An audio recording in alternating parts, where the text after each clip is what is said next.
हे students, कैसे हैं आप सब। मैं आपकी टीचर वर्षा और आज का हमारा प्रयोग है आर्किमिडीज का सिद्धांत।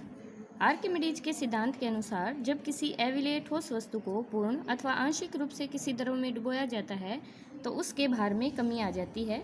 वस्तु के भार में यह कमी वस्तु के द्वारा हटाए गए द्रव के भार के बराबर होती है। आर्किमिडीज के सिद्धांत के लिए हमें सामग्री चाहिए: एक ठोस वस्तु, कमानीदार तुला, मापक सिलेंडर, बीकर एवं जल। सबसे पहले हम कमानीदार तुला के हुक से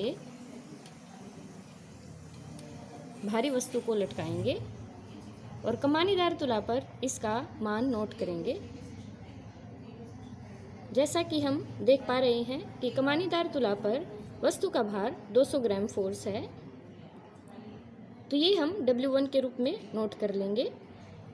अब इसी वस्तु का भार हम जल में ज्ञात करेंगे।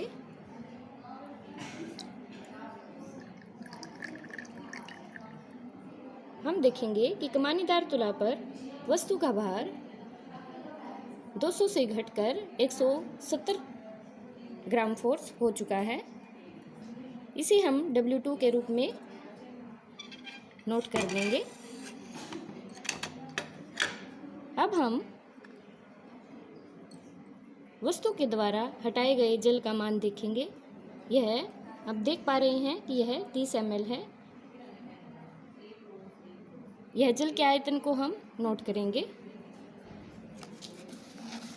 जैसा कि हमने देखा कि जल में डुबोने पर वस्तु के भार में कमी W1 minus W2 30 gram force है। जब हमने W1 यानी कि वस्तु का भार जब वह वायु में थी 200 ग्राम फोर्स था और वस्तु का भार जब वह जल में थी 170 ग्राम फोर्स था, तो वस्तु के भार में 30 ग्राम फोर्स कमी आई थी।